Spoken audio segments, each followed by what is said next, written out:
நடிக்க ஆசை serial next பிரேமோ என்ன மாதிரி என்ன ட்விஸ்ட் ஆக போகுதுன்னு பார்க்கலாம். செல்வம் கிட்ட போயிட்டு முத்து எல்லா விஷயமும் சொல்றாங்க. எல்லா விஷயமும் சொன்னதும் உடனே செல்வமும் சொல்றாங்க, நீ சொல்ற விஷயத்தெல்லாம் பார்த்தா கண்டிப்பா உன்னுடைய அண்ணி ஏதோ பெரிய பித்தலாட்டம் பண்றாளுன்னு தோணுது.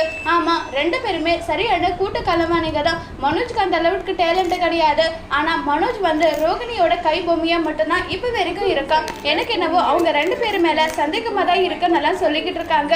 இதை கேட்டதுமே பயங்கரமா வந்து ஷாக் ஆகுறாங்க செல்வம். சரி, இப்ப என்ன பண்ணலாம்? ஏதாவது ஒண்ணு பண்ணி ஆகணும். என்ன பண்ணி இதுக்கான ஒரு சொல்யூஷனை நம்ம கண்டுபிடிக்க முடியும்? ஏதாவது பண்ணணும். ஆனா என்ன பண்றதுன்னு எனக்கும் தெரியலன்றாங்க.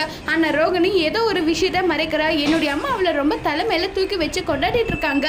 இந்த உண்மையெல்லாம் தெரிஞ்சாதான் அவ யாரு, அவளுடைய சுயரூபம் என்னன்றது என்னுடைய அம்மாவுக்கு தெரிய வரும். அதனால இதை என்ன பண்ணணுமோ அதை நம்ம பண்ணி ஆகணும்னு சொல்லிட்டு முடிவு பண்றாங்க. முடிவு பண்ணிட்டு சரி, இப்ப எந்த பிரச்சனையும் கிடையாது, சொல்யூஷன் வந்து நல்லபடியாக ஏதாவது ஒன்று பண்ணி ஆகணும். என்ன பண்ணலாம்னு யோசிச்சுட்டு இருக்காங்க. உடனே செல்வம் சொல்கிறாங்க, முதல்ல உன்னுடைய வீட்டில் உன் மேலே கெட்ட பேராக இருக்க, எதாக இருந்தாலும் பார்த்து யோசிச்சு பண்ண, அதுக்கு பிரசங்கித்தனமாக பண்ணி மாட்டிக்காதன்றாங்க. அது எனக்கு தெரியாதா?